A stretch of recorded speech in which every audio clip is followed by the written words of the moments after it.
High-level government corruption keeps millions of Africans in poverty, while the ill-gotten proceeds are often redirected overseas. Yet even as the rich West condemns these practices, it also helps make them possible. Dirty money is channeled to banks in Europe and the US through anonymous companies that conceal the identities of those involved. So who helps facilitate this murky international trade? We asked 2 African journalists to find out.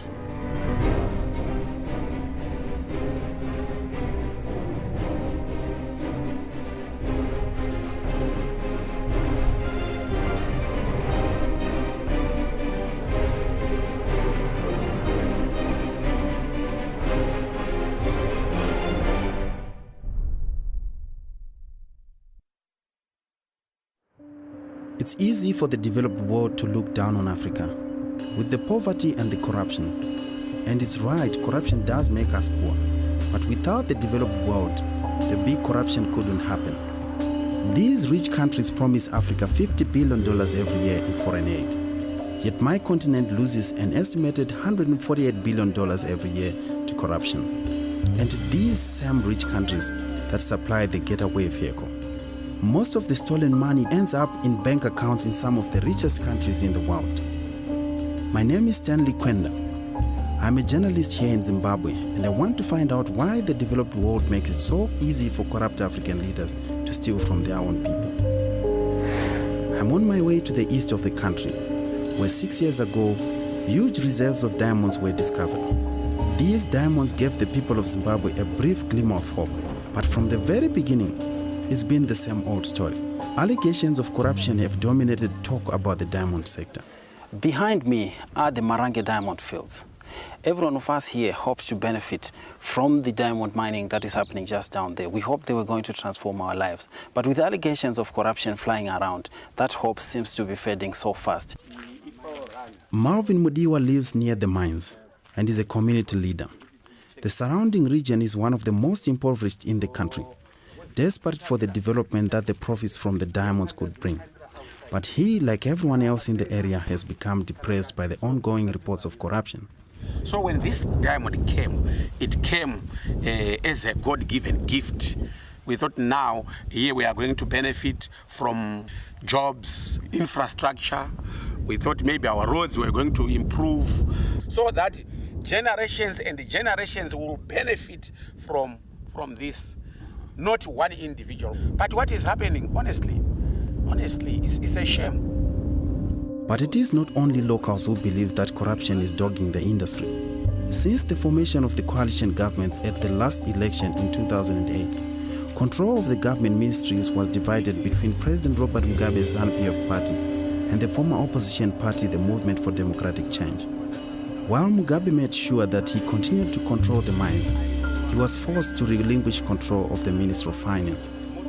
Now, tensions between the two ministries are reaching boiling point. And according to the Zimbabwean Ministry of Mines, at the current production level capacity, these fields have got the ability to generate $2 billion every year for the country's struggling economy. But the Minister of Finance, Tendai Biti, says much of the money coming out of these fields is finding its way into the pockets of individuals. No longer with direct access to the country's treasury, local and international NGOs fear that Mugabe is using the diamond money to maintain his grip on power. Back in Harare, I asked the minister what evidence he had to prove the money was being stolen. Well, the only evidence I have is that we're not getting the money. We have got evidence of the quantities that are being mined, the quantities that are being exported, but nothing is coming to the fiscus. I asked the minister where he thought the money was going. I don't know where it's going. All I know is that it's not coming to treasury. So that's a self-evident question. It's not coming to us. That means someone is getting it. And that person who is not getting it is not getting it legal. Therefore, he's a thief. Therefore, she's a thief. Unfortunately, this kind of situation is nothing new. All across Africa, we've seen high-level corruption robbing the continent of its wealth. Here in Nigeria, former President Sani Abacha stashed $500 million in Swiss bank accounts. In the Democratic Republic of Congo, former President Mobutu Sese Seko had a fortune of between $1 billion and $5 billion. And here in Kenya, Former President Arap Moi is believed to have channeled money from government coffers into bank accounts belonging to his family members. The list goes on and on. Corruption in Africa is rightly condemned by observers in the West. But where does most of this corrupt money end up? It ends up in the West. And how does the money get there? Last year, a major report by the World Bank into global corruption found that in almost every case they studied, the corrupt individuals were forming shell companies to disguise the movement of stolen money as legitimate business transactions. One reason why this has become such a big problem is because many company formation agents, otherwise known as corporate service providers, base themselves in offshore financial centers where secrecy laws allow people to form companies but keep their own identities hidden. These people can then open bank accounts using the company's name, meaning their own names don't appear in either the transaction or on the company records. This makes it very difficult for investigators to see when these companies are being used for corruption. Amazingly, all this is perfectly legal, but what we will show is that many of these corporate service providers are also failing to comply with local and international anti-money laundering rules, making it even easier for corrupt officials to steal money. I asked the Minister of Finance if he had considered investigating the involvement of these offshore secrecy jurisdictions in the diamond corruption he alleges. We are not a sophisticated government, so to then trace offshore accounts and simulated shelf companies, that's beyond us. That's beyond us. It may be beyond my government to follow hidden money trails to offshore tax havens, but that doesn't stop us from doing our own investigation.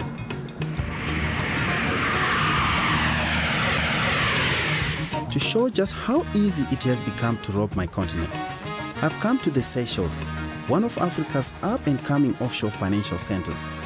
Despite its reputation as a classic tax haven, the Seychelles government has been very active in improving its anti-money laundering regulations. But as we will show, even that doesn't make it difficult to abuse the system. This is the plan. I'll be posing as George Kwenda, a corrupt official from Zimbabwe who is looking to form an anonymous shell company to help launder millions of dollars of his dirty money. I've recruited my colleague, the Ghanaian journalist Anas Armeo Anas, who will be posing as Prince Asamoah, my lawyer. As an undercover specialist, Anas never reveals his face to the media. He has already been here for one day, making inquiries with different corporate service providers and setting the scene for my arrival. He has told them that he has a rich client from Zimbabwe who wants to form an offshore company, and that this client made his money brokering deals between the Zimbabwean government and various diamond mining companies. These details in themselves should raise serious suspicions. But on top of that, Anas has told them that his client wants to remain anonymous and doesn't want to submit any ID documentation when opening the company. This would be illegal. Secrecy laws here allow company ownership information to be kept hidden, but it must still be recorded in case of a criminal investigation. Let's see how Anas got on in the meetings.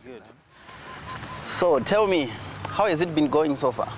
Well, it's been quite interesting since I came. Well, the first thing I asked them was whether they could open a company for you without any ID. And they all said no. Then I proceeded to ask them whether they could open up a company for you, but using my ID on your behalf. And that is why it got very interesting. Some of the companies said yes, they could do that. Back at our accommodation, Anas showed me local laws to explain exactly why this is illegal. They state that corporate service providers must not knowingly conceal the real owners of the companies they create, which is exactly what they are doing by accepting Anas's documentation, even though they know I will be the one actually controlling the company, what is known as the beneficial owner. But in this case, they are willing to actually use my documentation to open your company when they know definitely that that is not permitted by the law. If I really was a corrupt African official, this is all very good news so far. In less than a day, ANAS has found a number of corporate service providers that have expressed a willingness to turn a blind eye to the law.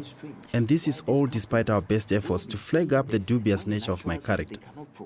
The next step is for me to meet these corporate service providers face to face and to make absolutely sure that my name will not be identified anywhere in the paperwork. I want to make sure that my tracks are well and truly covered. It's time for ANAS to give me some training on how to use the secret cameras. Listen to the instructions carefully. The kind of shots we need must be very steady. Fixing it, always the camera must look straight, must face down. You have to wait that as we enter the place, we cannot determine which position they are going to set originally. So I'm going to pretend that we are now in the office. Okay, you are welcome, Mr. George. I believe that we would have filmed something. Let's take a laptop and check what we have filmed. The only thing you didn't do is just to focus on me. Okay. You understand? You've done well. You've done very well. So I think we should be ready to go now. Yeah.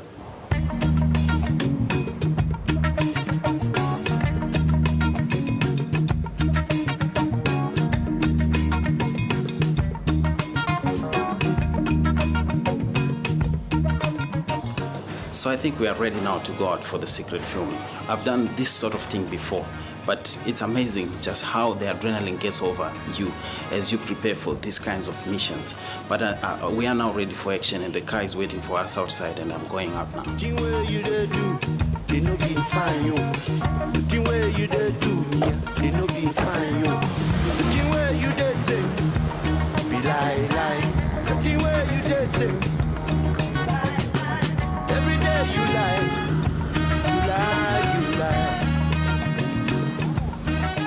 We've arranged a meeting at Zen Offshore Limited, one of many corporate service providers here. On arrival, we were met by Stephen Anglin, the client services manager, and Yuri Sfiko, the man ANAS met in his first meeting. ANAS repeated his intention to open the company on my behalf, so that I would have no documented connection to the company whatsoever, something which would be against the law. That's okay.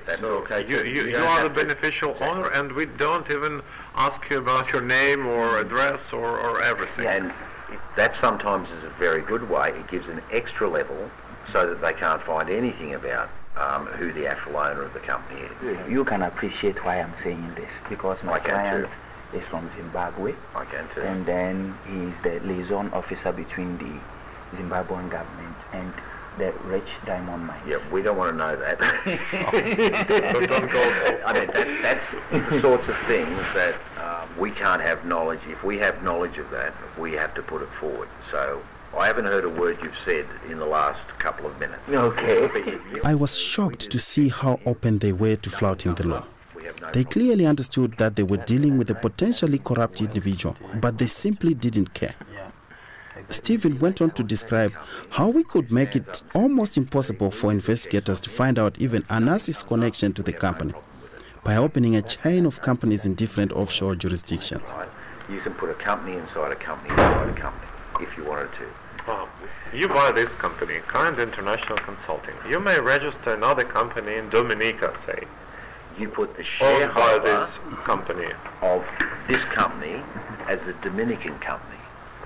Then you buy a Bailey's company, you put the shareholder of the Dominican company as the Bailey's company. So you can actually fit a structure so that it takes them, first they've got to go to Dominican, then they've got to go to Bailey's, then they've got to come to Seychelles, then, and it's just impossible. No one is going to try and chase that sort of information. Yeah. So we can have layers of about 10. You can have layers of any amount. Any amount that you want, you can layer. It just depends on what you want to do, and this is something that the head office company does a lot of. They do really complex structures. Now, I don't know if you want to go into that depth, but there's certainly a possibility and plenty of range to do that sort of thing. This kind of layering is one of the key tactics used by people who want to launder stolen money. And I couldn't believe these agents were happy to discuss it like this. But what they were saying also made me feel like the whole offshore financial system is basically designed to help people evade the law. And it's not just corrupt African politicians abusing this system. It's tax dodgers, drug runners, terrorists, and all kinds of criminals that want to keep their identities hidden. What I can't understand is why the West, with all its power, is allowing such a distorted system to exist. So it looks like I'll have no problem laundering my millions of dollars with the help of this corporate service provider. After buying the company, all we will need to do is open a bank account, which Anas could do using the company's name. If any investigator came snooping, my name would be nowhere to be seen. I am totally disgusted about this. For me, it tells you the scope of the fraud that is being perpetrated, that people can just run away, come and find people like this. And it's on the international scale, and nobody is doing anything about it. I find it very, very shocking. The whole experience had left me feeling shell-shocked.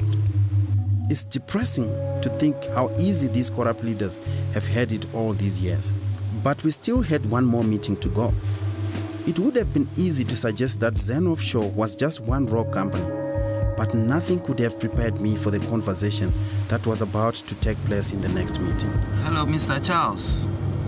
Yeah, I just spoke to him, and the time works for him. Our meeting was with Charles Lucas, the director of another corporate service provider called Premier Offshore Limited.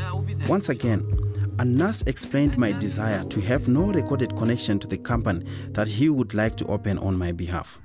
George, Prince, this can be done. We can register an offshore company. You can open your bank account. I can assist you with that. And George will not appear on it at all. But for this, you will have to be very careful to ensure that George is protected. Yeah. So he must never be known or seen. Once again, we had found a corporate service provider that seems happy to break the law. But that was only the start. He then advised us on how we could create companies to disguise the transfer of corrupt money so that the transfers look like normal business transactions. Assuming you have $1 million you want to deal with, it's not with your cash, okay? We may have to create another company, and that company will be a consultant company. It charges you monthly or weekly X amount on all sorts of transactions, and you organize for payment to be deposited into that company's account, okay, for payment of the fees and charges. And as such, finally, you get your money quietly. Or otherwise, you can create another company. You see this issue of having international business companies, offshore companies. Yes. You can make one to complement the other, depending on your needs and the use for it. The meeting was quickly turning into a crash course in money laundering, and the central role played by companies was becoming very clear. To think that we had only been in Seychelles a couple of days, and we were finding it this easy to meet professionals who were willing to assist us in these criminal matters. It is no wonder that Africa loses an estimated $148 billion every year to corruption, almost 3 times the amount we receive in foreign aid.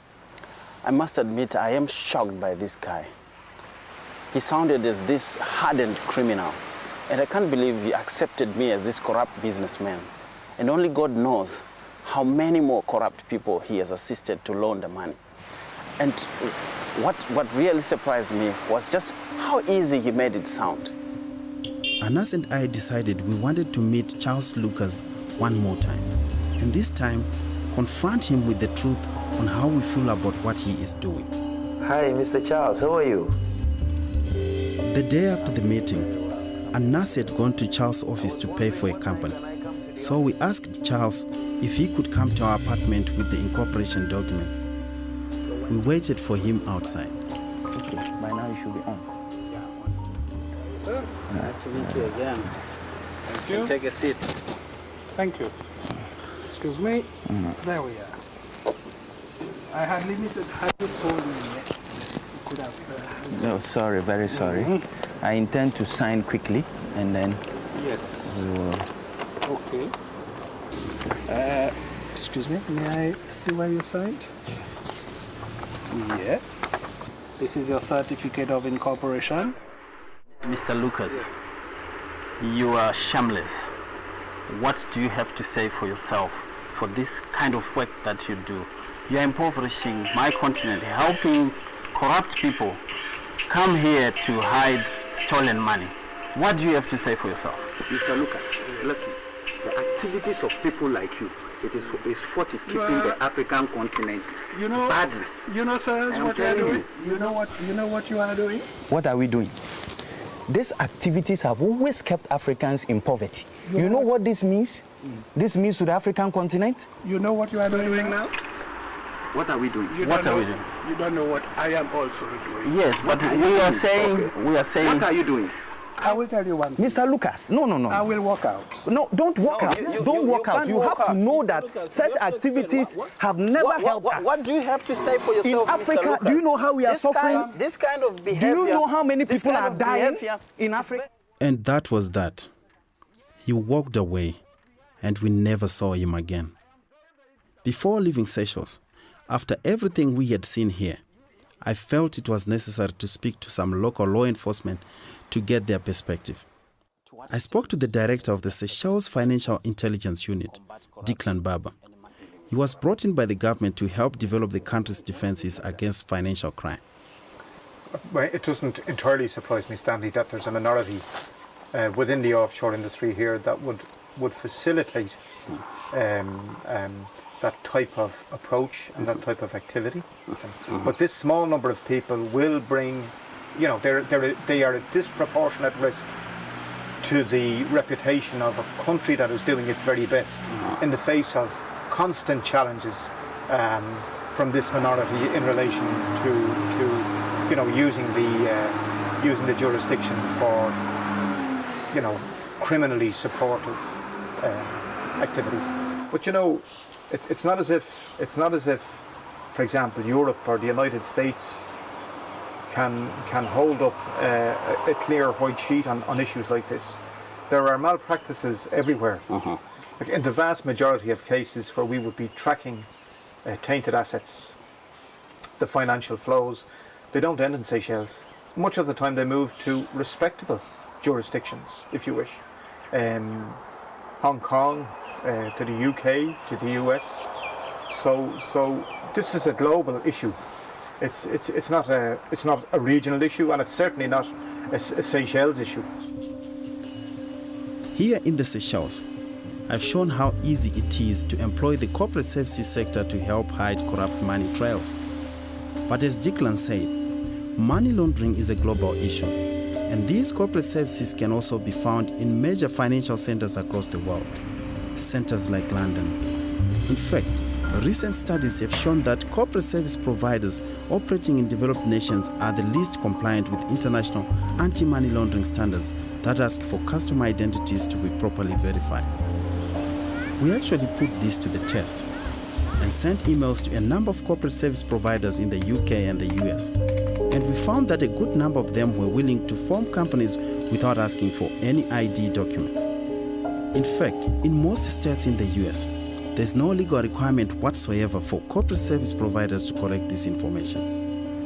But countries like the UK and America are also claiming to lead the fight against money laundering. So surely, it shouldn't be so easy to create anonymous entities that make that criminality easy. In most parts of Africa, it's hard to avoid corruption, and we are sick of it. Our money, the money we need to invest in all our futures, is being stolen and hidden overseas. What we need is corporate and financial transparency. Instead, we have corporate service providers that are happy to do business with absolutely anyone and everyone, weakly enforced regulations, and an international system that tolerates the use and abuse of secrecy to our cost.